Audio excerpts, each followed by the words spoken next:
13 जुलाई को राजधानी रायपुर में एक शूट आउट हुआ है। पीआरए ग्रुप है। पीआरए ग्रुप सड़क निर्माण से और भवन निर्माण से जुड़ी हुई एक बड़ी कंस्ट्रक्शन कंपनी है। पुलिस ने बताया कि ये लोग छत्तीसगढ़ के दो व्यापारिक घराने, जिनमें एक कोयले से जुड़ा हुआ है और एक सड़क निर्माण कंपनी से जुड़ा हुआ है, जो गिरोह पकड़ाया था। इसमें लॉरेंस बिश्नोई का भी जिक्र आया। तो ये जो दो प्रमुख व्यापारिक घरानों के संचालकों को मारने की कवायद की जो कोशिश की जा रही थी, इसके पीछे मुख्य सूत्रधार अमन साव था। अमन साव के बारे में छोटी सी चीज़ ये जान लीजिए कि अमन साव झारखंड में उसके खिलाफ 90 मामले हैं, कम से कम, इससे ज़्यादा भी हो सकते हैं। हालांकि कुछ मामले उसके खिलाफ जो विचारण में कोर्ट पहुंचे हुए हैं, उनमें जो फैसले आए हैं उसमें अमन साव बरी हो गया है, क्योंकि अमन साव के खिलाफ कोई गवाही देने ही नहीं।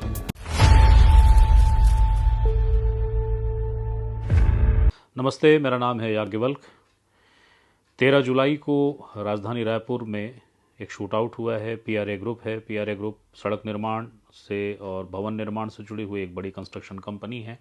इसका काम छत्तीसगढ़ ही नहीं बल्कि आसपास के राज्यों, झारखंड और बगैर आसपास के अन्य प्रदेशों में चलता है।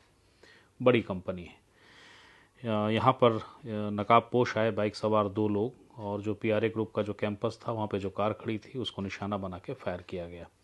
माना गया कि ये फायरिंग डराने के लिए की गई है। डराने की और इस फायरिंग की शूटआउट के पृष्ठभूमि को अगर आपको समझना है तो आपको 26 मई की याद करनी पड़ेगी। 26 मई को रायपुर पुलिस ने शूटर समेत 4 लोग को पकड़ा, जिनसे पिस्टल बरामद हुई। पुलिस ने बताया कि ये लोग छत्तीसगढ़ के दो व्यापारिक घराने, जिनमें एक कोयले से जुड़ा हुआ है और एक सड़क निर्माण कंपनी से जुड़ा हुआ है, इनके प्रमुख संचालकों को मारने की कोशिश में थे, बल्कि मारने की अंतिम तैयारियों में थे। उनकी रैकी हो गई थी, लेकिन पुलिस तक ये सूचना पहुंची और पुलिस ने इनको पकड़ लिया घटना होने के पहले। इस जो गिरोह पकड़ाया था, इसमें लॉरेंस बिश्नोई का भी जिक्र आया और ये बताया गया कि अमन साहू जो इस पूरे गिरोह का मुख्य सूत्रधार है, उसने शूट आउट की जिम्मेदारी मयंक करके एक व्यक्ति को दी थी, जो मलेशिया में रहता है। और मयंक वो एक किरदार है जिसके पास लॉरेंस बिश्नोई का भी काम आता है और अमन साहू का भी। यानी आप उसे ये कह सकते हैं कि वो अपने संसाधनों का उपयोग दोनों की मदद के लिए करता है। तो ये जो दो प्रमुख व्यापारिक घरानों के संचालकों को मारने की कवायद थी, जो कोशिश की जा रही थी, इसके पीछे मुख्य सूत्रधार अमन साव था। वो ऐसे था मसला कि दोनों ही जो कोयले से जुड़ा हुआ व्यापारिक संस्थान है और सड़क निर्माण से जुड़ा हुआ जो व्यापारिक संस्थान है, दोनों के काम झारखंड में चल रहे थे। झारखंड में ही अमन साव गिरोह सक्रिय है, उसका गैंग सक्रिय है।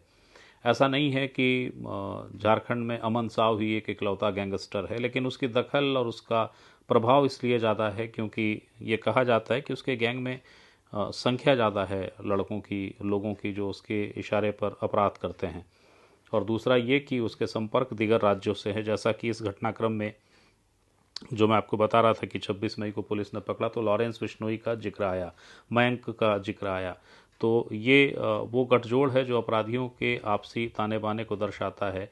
अमन साव के पास लड़कों की संख्या ज़्यादा है, झारखंड में उसका प्रभाव ज़्यादा है, तो जब कभी दिगर प्रदेशों के अपराधियों को आवश्यकता पड़ती है, वो अमन की मदद लेते हैं, और अमन को जब ज़रूरत पड़ती है तो अमन उन अपराधियों की मदद लेता है।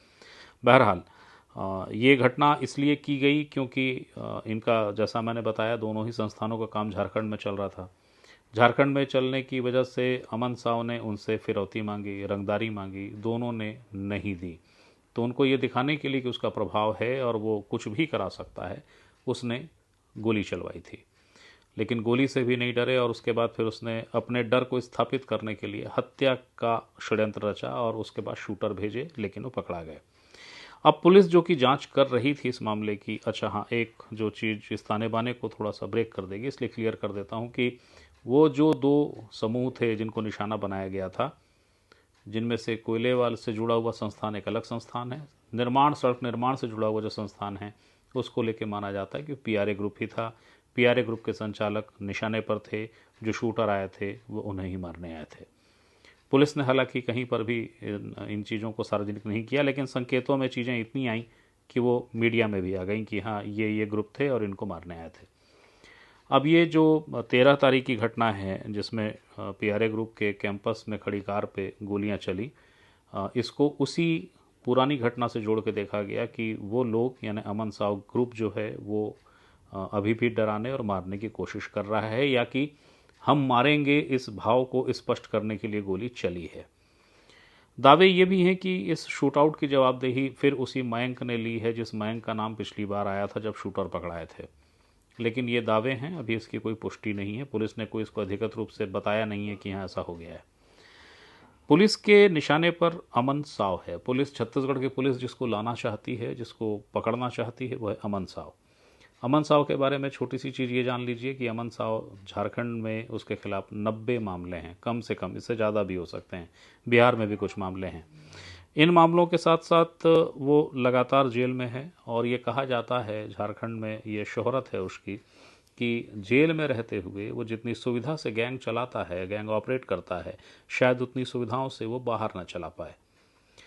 इससे आप ये समझिए कि झारखंड की गढ़वा जेल जहाँ पर कि वो था जिस समय छत्तीसगढ़ पुलिस ने इन शूटरों को पकड़ा था, उसको किस किस्म की सुविधाएं मिलती रही होंगी। उसको लाने के लिए कोशिशें शुरू हुई पुलिस की। पुलिस ने पहला प्रोडक्शन वारंट हासिल किया क्योंकि वो जेल में था, गढ़वा जेल में। वो जो पहला प्रोडक्शन वारंट हासिल किया वो था 10 जून को।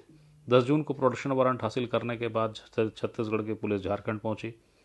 पता लगा कि अमन साव जो कि गढ़वा जेल में था वो गिरिडीह जेल में शिफ्ट हो गया है। प्रोडक्शन वारंट तामील नहीं हो पाया, पुलिस वापस लौट आई। अब नया पता यानी गिरिडीह जेल के एड्रेस के साथ एक नया प्रोडक्शन वारंट जारी हुआ। ये प्रोडक्शन वारंट जारी हुआ 28 जून को। छत्तीसगढ़ की पुलिस फिर पहुंची। वहाँ पे कहा गया कि अगर आप इसे ले जाएंगे तो यहाँ इसके खिलाफ 90 मामले हैं और लगातार सब में विचारण जारी है। अगर ले जाएंगे तो उसमें परेशानी होगी, थोड़ी देर हो सकती है, इसलिए आप वीसी से इसका जो भी आपको पूछताछ करनी है, जो भी जिस केस में इसको गिरफ्तार करना है, आप कर लीजिए। छत्तीसगढ़ पुलिस लौट आई क्योंकि वीसी से काम सदना नहीं था, उससे पूछताछ करनी थी। और पूछताछ जाहिर है जब आरोपी या अपराधी दुर्दांत हो, जिसके पेशे में ही अपराध हो और अपराध के अलावा कोई दूसरा उसका प्रोफाइल ना हो, तो उससे वीसी से पूछा जाए ये कैसे संभव है। और मान लीजिए पूछ भी लें आप तो बता देगा, ये तो मुश्किल सी बात है। पुलिस ने तीसरा प्रोडक्शन वारंट जारी किया है 12 जुलाई की। 12 जुलाई को प्रोडक्शन वारंट जारी हुआ है और 22 जुलाई को उसको कोर्ट में पेश करना है, रायपुर कोर्ट में, बशर्ते अमन साहब का प्रोडक्शन वारंट इस बार तामील हो जाए, झारखंड का जो प्रशासन है वो छत्तीसगढ़ पुलिस को सौंप दे।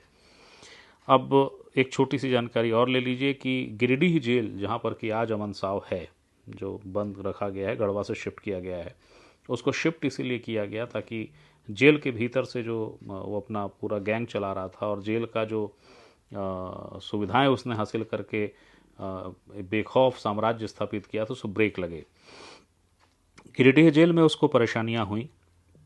गिरिडीह जेल की जो जेलर हैं, सुप्रिंटेंडेंट हैं, हिमानी प्रिया, उन्होंने कड़ाई की और जब कड़ाई की तो अमन साव ने उन्हें ही मारने की कोशिश की है। झारखंड से जो सूचनाएं हैं वो ये बताती हैं कि हिमानी प्रिया को मारने की कोशिश की अमन साव ने। उसने उसके लिए शूटर तैयार कर लिए। शूटरों को बस एक हथियार का इंतज़ार था। लेकिन इसके पहले कि वो घटना हो पाती, झारखंड की जो एटीएस है, एटीएस ने उन चारों शूटरों को रांची, रामगढ़ और पतरातू, ये झारखंड की 3 जगह हैं, रांची तो खैर राजधानी है, वहाँ से इनको पकड़ लिया। और फिलहाल कम से कम हिमानी प्रिया को, जो जेल सुप्रिंटेंडेंट हैं गिरिडीह की, उनको मारने की कोशिश नाकाम हो गई है। तो ये वो चीज़ें हैं जो आप तक पहुंचानी थी, आपको बतानी थी। नज़रें इस बात पर टिकी हुई हैं कि 22 जुलाई को आखिरकार क्या अमन साव को छत्तीसगढ़ की पुलिस ले आ पाएगी या फिर से कोई तकनीकी पेंच पैदा होगा और परेशानी होगी। लेकिन इस बार छत्तीसगढ़ की पुलिस कुछ ज़्यादा जिद में भी है। जिद स्वाभाविक भी है, राजधानी है रायपुर और रायपुर में ही अगर गोली चल जाए और एक बार फिर से उसी गैंग का नाम आए, जिस गैंग को लाने की कवायद कोशिश, उसके हेड को लाने की कोशिश चल रही है और ला न पा रहे हों, तो पुलिस का सरदर्द बढ़ेगा, पुलिस का तनाव बढ़ेगा और पुलिस का गुस्सा भी। तो पुलिस उसे लाने की कोशिश कर रही है और इस बार कोशिश कुछ और तेज होगी, कुछ और दबाव के साथ हो सकती है। मगर अमन साव झारखंड की पुलिस और प्रशासन के लिए भी सरदर्द है। उसके खिलाफ जो मामले हैं उसे बहुत तेज़ी के साथ निपटाने की कोशिशें हैं। हालांकि कुछ मामले उसके खिलाफ जो विचारण में कोर्ट पहुंचे हुए हैं, उनमें जो फैसले आए हैं उसमें अमन साव बरी हो गया है, क्योंकि अमन साव के खिलाफ कोई गवाही देने ही नहीं आया। बहरहाल 22 तारीख को यानी 22 जुलाई को ये देखना होगा कि रायपुर कोर्ट में अमन साव को छत्तीसगढ़ की पुलिस पेश कर पाती है या नहीं। अगली बार किसी नई खबर के साथ, ऐसी कोई खबर जिसमें आपकी दिलचस्पी हो, आपको सूचना जो आपको जानना जरूरी हो, मैं उसे लेकर फिर आपके सामने आऊँगा। तब तक के लिए नमस्कार। महत्वपूर्ण डेवलपमेंट है उस संबंध में आपको बताने आए हैं। एक गैंग है अमन साहू गैंग,